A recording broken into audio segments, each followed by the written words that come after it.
در سرزمینی که همه دنبال آزادی، امنیت و رویای آمریکایی‌اند، جاهایی هستن که حتی شبها هم خواب راحت نمیذارن.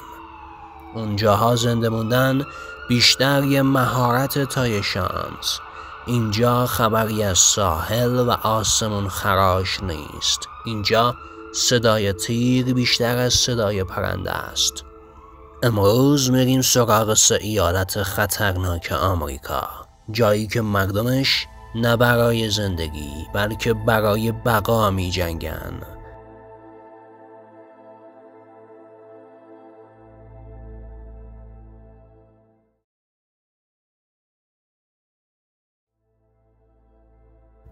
آلاسکا در ظاهر یکی از آرامترین و خلوتترین ایالت‌های آمریکا است، اما در پشت این سکوت یخزده واقعیت چیز دیگری است. این ایالت بالاترین نرخ تجاوز و خشونت خانگی را در کل کشور دارد. دورافتادگی جغرافیایی، کمبود نیروی پلیس و فواصل زیاد بین مناطق مسکونی باعث شده مجرمان در این سرزمین یخزده فرصت زیادی برای فرار داشته باشند. در بسیاری از مناطق آلاسکا، پلیس با تأخیر چند ساعته یا حتی چند روزه به صحنه جرم میرسد. اینجا اگر کسی فریاد بزند شاید فقط برف‌روی‌ها صدایش را بشنوند و آن هم وقتی که خیلی دیر شده.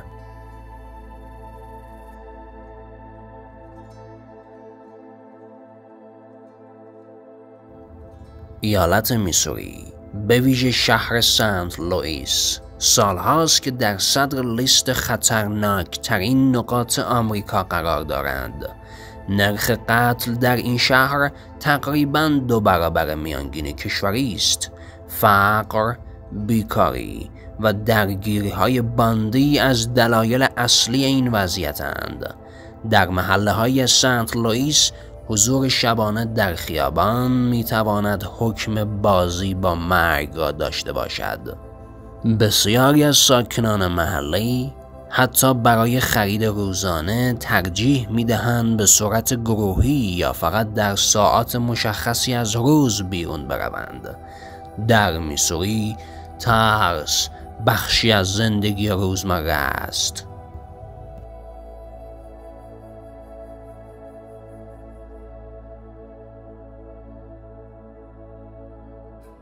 نیومکزیکو، ایالتی است که در سالهای اخیر به یکی از خشن‌ترین نقاط آمریکا تبدیل شده.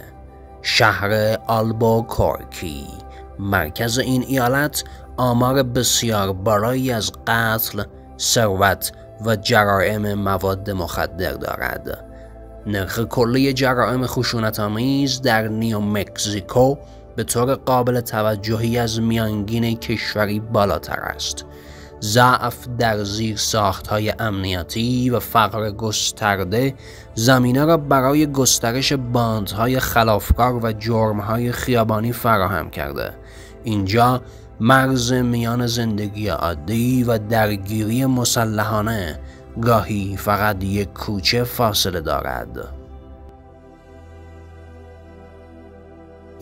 این 3 ایالت بیشتر از اون که بخوان میزبانت باشن دنبال اینن که ببینن چند وقت زنده میمونی. حالا نوبت توه. اگه قرار بود تو یکی از این 3 تا ایالت زندگی کنی، کدوم رو انتخاب میکردی؟ تو کامنت ها بنویس و اگه هنوز سابسکرایب نکردی، خب دیگه این خودش یه تصمیم خطرناکه.